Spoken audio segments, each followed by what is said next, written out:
Hello good morning. Good morning. నా పేరు Ranjith Kumar, triple X Ranjit Kumar.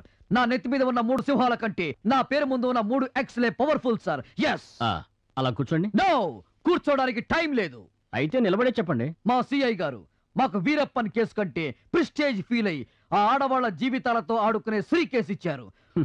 Sir, ఎంతో మంది స్త్రీల జీవితాలతో ఆడుకున్న ఆ స్త్రీ జీవితం జైల్లో ఇస్త్రీ అయిపోవాలి సార్. పులిని బోనులో బంధించినట్టు మీరు వాణ్ణి కోర్టు బోనులో నిలబెట్టి లా బుక్కుల్లోని లాజిక్కులతో కొట్టి కనీసం వాడికి 14 years జైలు శిక్ష వేయించండి సార్. బయటకు వచ్చేసరికి ఒంట్లో జీవం లేకుండా చెయ్యాలి సార్. సార్, ఈ జిల్లాకు మీరే జూనియర్ జట్మలాని అని వచ్చాను సార్. ఓకే, షూర్, తప్పకుండా. థ్యాంక్ యూ, వస్తాను.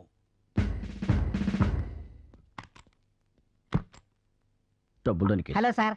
హలో, మళ్ళీ వచ్చారేంటి? మంచినీళ్ళు ఏమైనా కావాలా? వద్దు సార్, చిన్న హెల్ప్ కావాలి. చెప్పండి. జైల్లో ఉన్న నా స్త్రీని విడుదల చేయాలి. వాట్? అవును సార్, ప్రపంచంలో అమ్మాయిల జోలికి వెళ్ళని వారు ఎవరున్నారో చెప్పండి సార్. మనమందరం పూజించే శ్రీకృష్ణుడు అమ్మాయిలతో తిరగలేదా? దేవేంద్రుడు మన్మధుడు అమ్మాయిలతో జల్సా చేయలేదా? అంతెందుకు sir, America president Bill Clinton Lewis కి విషయంలో కోర్టుకెక్కలేదా? ఇలాంటివన్నీ కామన్ సార్. మీకు triple X rum, triple X blue film master cassette 10,000 నోట్ల కట్ట ఇస్తాను. మా స్త్రీని విడిపించండి sir. Triple X Ranjit Kumar garu, మీరు యూనిఫామ్ ఉంటే ఒక రకంగాను లేకపోతే మరో రకంగాను ఉంటారనుకుంటాను. ఇవన్నీ మీ పోలీసులకి మా లాయర్లకి మామూలేగా. ఇందాక మీరు చెప్పినవన్నీ పంపించేస్తే మీ స్త్రీని 24 గంటలు మీ ముందు